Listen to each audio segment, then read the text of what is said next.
vão. Paulo, sabemos que assim, na cidade de São Paulo é bem difícil colher sonoras de todo mundo. Como é feita essa escolha? De quais entrevistados você irá colher a sonora e quais você irá apenas ligar durante a programação?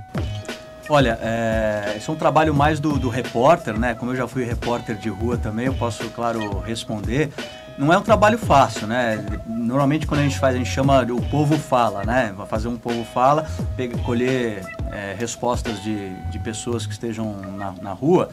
Acho que não tem assim um critério, não, eu vou escolher essa ou essa pessoa, não. Quando você está diante de um tema, por exemplo, a gente está falando sobre transporte público, problemas nos ônibus que estão demorando e tal, você vai e você entrevista o máximo de pessoas que você consegue, né? Então, o ideal é que você vá atrás da informação.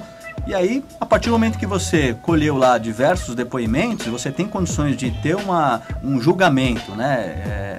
Ali, isso aí não vai ter, lógico, um valor de pesquisa, né?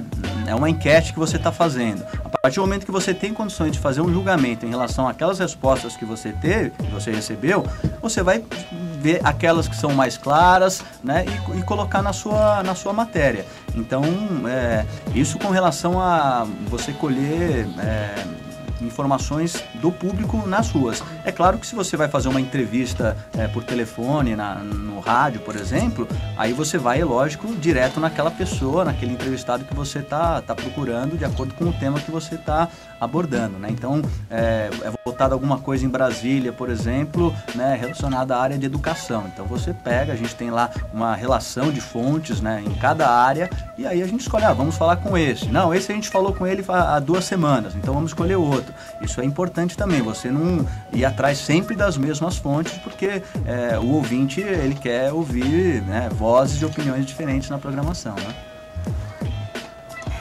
Paulo, alguns apresentadores, eles acabam expressando a sua opinião de uma forma perceptível, uma forma visível. Como que você vê essa prática? Olha, eu acho que o apresentador, ele pode, né, emitir a opinião dele. Acho que é bem diferente do repórter. O repórter, ele tem que focar na notícia, dar a notícia, né? E aí o apresentador que está na bancada, tanto na televisão quanto no rádio, né, o âncora, né, ele acho que deve dar a sua opinião. Acho que isso que também faz com que a gente mantenha a nossa audiência, porque nenhum de nós, né, acha que somos os donos da verdade, que a nossa opinião é sempre a correta. A gente dá a nossa opinião porque o ouvinte, né, tem condições de analisar aquilo e concordar ou não.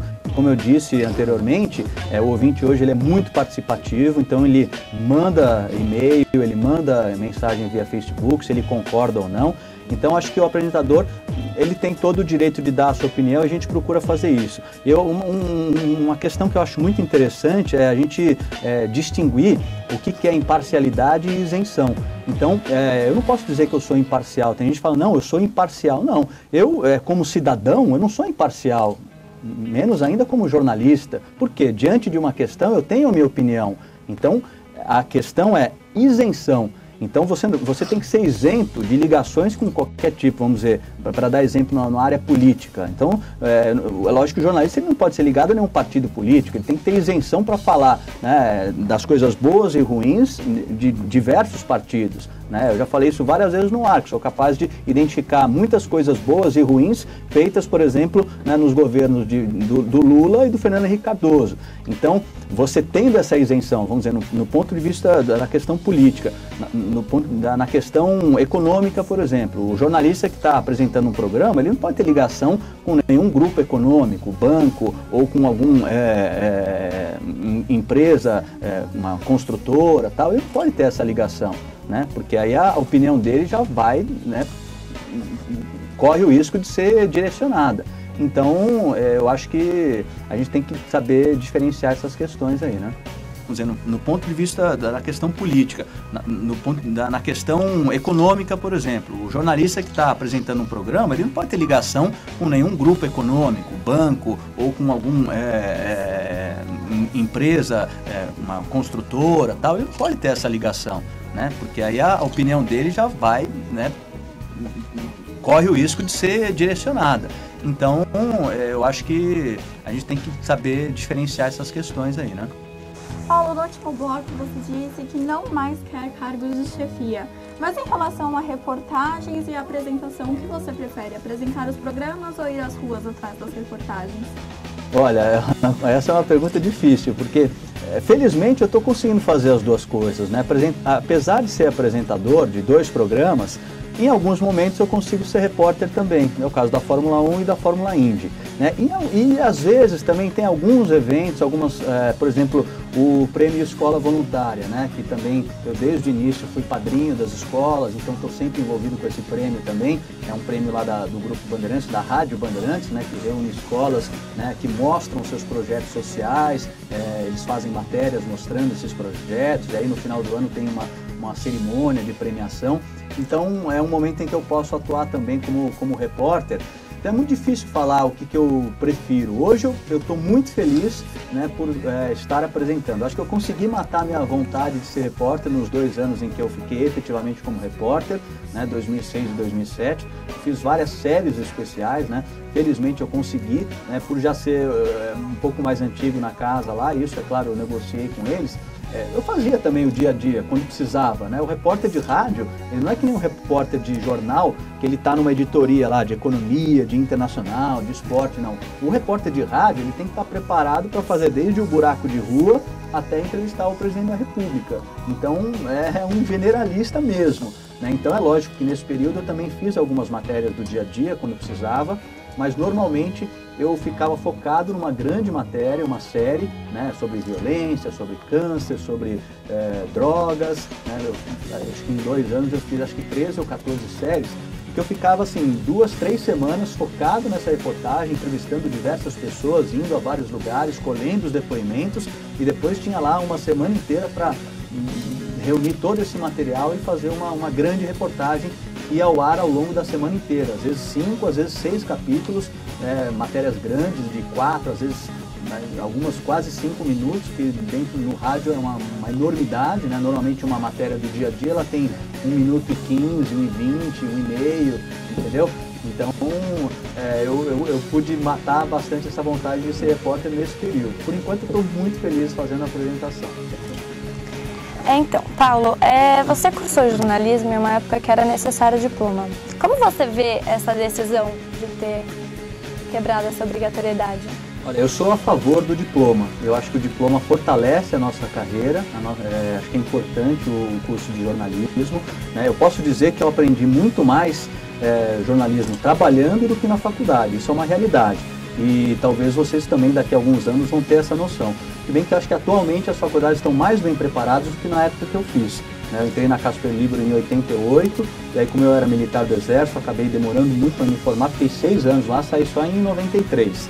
Né? Mas o ensino é completamente diferente de lá para cá. Eu vejo, né, que o foco na questão prática hoje é muito maior, e isso é importantíssimo, porque você vai aprender fazendo mesmo, né? Então acho que isso é muito importante. Mas eu sou favorável ao diploma, porque eu acho que fortalece a nossa profissão, né? Um respeito ao profissional. Porém, eu não acho que alguém que não seja formado não possa trabalhar como jornalista, né? A gente tem exemplos em todas as redações, tanto jornais, revistas, rádios, TVs, de pessoas que têm formação, por exemplo, em economia, em direito, até engenharia deve ter também, entendeu? E que exercem a profissão de jornalista. Eu não acho errado isso. Né? Eu acho que podem atuar, essas pessoas normalmente elas atuam como colunistas, né? Elas dão informações nas áreas em que estudaram, em que são experts. Então eu acho que uma coisa não elimina a outra. Mas para mim eu acho que é importante sim que haja a faculdade, porque eu acredito que não só na questão prática, né, a faculdade também traz elementos para o profissional que ele vai utilizar no seu dia a dia, né, que é a questão da história, das línguas, né, você estudar também a comunicação em outros países, a comunicação em veículos diferentes, né, jornal, revista, TV, rádio, que é uma forma completamente diferente de você se comunicar com o público. Então eu sou a favor do curso de jornalismo. Paulo, você já tinha essa visão em relação a isso, ou essa não obrigatoriedade mudou ou influenciou de alguma forma a sua maneira de ver esses jornalistas que não têm diploma? Não, é uma opinião que eu sempre tive, né? Eu acho que essa questão ainda do diploma ou não ainda não está totalmente definida, né? E eu acho que para quem está na universidade, eu acho triste, né, pensar que algum jovem possa, bom, agora então não precisa mais de diploma, eu ia fazer uma faculdade de jornalismo, não vou mais, mas eu quero ser jornalista. Ah, não precisa mais de diploma? Ah, então não vou precisar fazer a faculdade. Aí eu pergunto, bom, hoje em dia, para quem tem a faculdade, você chegar numa redação e procurar um emprego não é fácil, entendeu? O nosso mercado, apesar de ter se expandido muito aí com a questão da internet, ainda é muito restrito, né? Então, se uma pessoa que tem um curso de jornalismo já tem uma certa dificuldade para começar, eu imagino alguém que não é formado em jornalismo e nem se interessa, né, em aprender um pouco mais, em estudar comunicação. Então, eu acho que não vai mudar nada, não muda nada, né? Para mim, acho que vai continuar sendo da mesma forma. Obrigada, Paulo. E no próximo bloco, contemos com a apresentação de Mariana Saad e Beatriz Schneidman. Fique ligado.